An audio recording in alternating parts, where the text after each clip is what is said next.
जय जिनेन्द्र, जय केसरिया आदिनाथ। आज मैं इस दुलेवा नगर केसरिया तीर्थ में हूँ। जब मैंने केसरिया आदिनाथ भगवान की सेवा पूजा की, श्याम वर्ण वो प्रतिमा एकदम अद्भुत।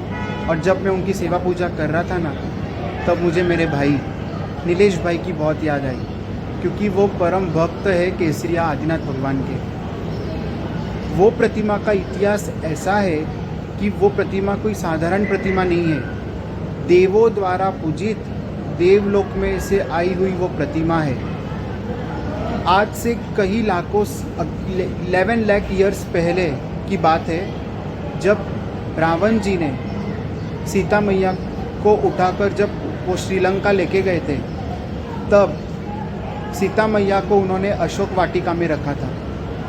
और अशोक वाटिका में कि जो बाजू अशोक वाटिका में रावण जी ने उनको रखा था, और सीता मैया ने अशोक वाटिका में बैठते बैठते दुखी होते होते उन्होंने बालू और रेती से एक प्रतिमा जी का निर्माण किया।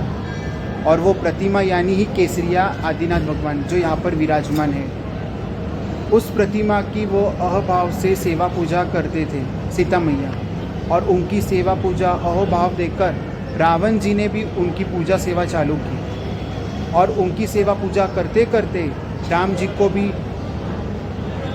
वो लंका जाने का मार्ग मिला, और वो प्रतिमा के प्रभाव से राम जी ने सीता मैया को लेकर पुष्पक विमान में बैठकर उनको लेके गए, और वो प्रतिमा जी को भी साथ में लेकर गए। तब सीता मैया और राम जी ने भी उस प्रतिमा को पूजा है। पुष्पक विमान में जब उनको अयोध्या लेकर जा रहे थे राम जी और सीता मैया, तब देववाणी ऐसी हुई कि ये प्रतिमा अयोध्या में नहीं उज्जैन में पूजी जाएगी। तब पुष्पक विमान से उतरकर माता सीता मैया ने और राम जी ने उस प्रतिमा को उज्जैन में स्थापित किया, और वहाँ पर बहुत साल उनकी सेवा पूजा वहाँ पर हुई। उसके बाद मैना सुंदरी और श्रीपाल राजा ने जब ओली की प्रारंभ की, आइम्बिल ओली प्रारंभ की, तो वो उस प्रतिमा की ही सेवा पूजा कर आइम्बिल की ओरी की। और श्रीपाल राजा को जो कष्ट हुआ था, जो कुष्ठ रोग हुआ था, उस प्रतिमा के प्रभाव से वो एकदम ठीक होते गया। तो ये प्रतिमा श्रीपाल राजा और मैना सुंदरी जी द्वारा भी पूजी गई।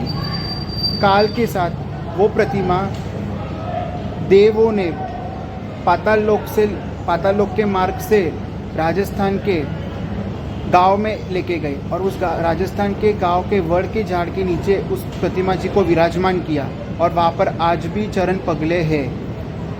काल के साथ, काल के चक्कर के साथ वो प्रतिमा देवलोक में पूजी गई।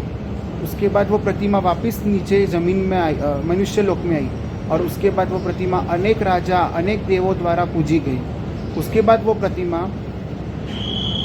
एक खड्डे में उनको रखा गया, और उनको पूरा अंदर तक ढक दिया। और वो प्रतिमा देवों को जब पता चला कि ये प्रतिमा इसमें है, तब देवों ने स्वयं आकर वो प्रतिमा को बाहर निकालकर इस केसरिया दुलेवा, जो आप मेरा सामने ये प्रांगण देख रहे हैं, इस केसरिया दुलेवा नगरी में उनकी स्थापना की। और आज लाखों करोड़ों श्रद्धागण यहाँ उनकर अभाव से उनकी सेवा पूजा करते हैं।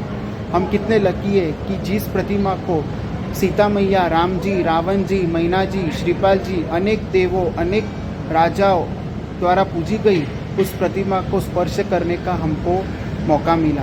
आप लोग ज़रूर इस केसरिया तीर्थ, प्राचीन तीर्थ में आकर केसरिया आदिनाथ भगवान की अभाव से सेवा पूजा करें। आप जब उनको खाली देखोगे ना, तो आपको पता चलेगा कि क्या वो प्रभाव है आदिनाथ भगवान का, क्या प्रभाव है वो केसरिया आदिनाथ भगवान का। मेरी तो नजरें ही नहीं निकल रही थी, ऐसा लग रहा था खाली उनको देखते रहो, देखते रहो।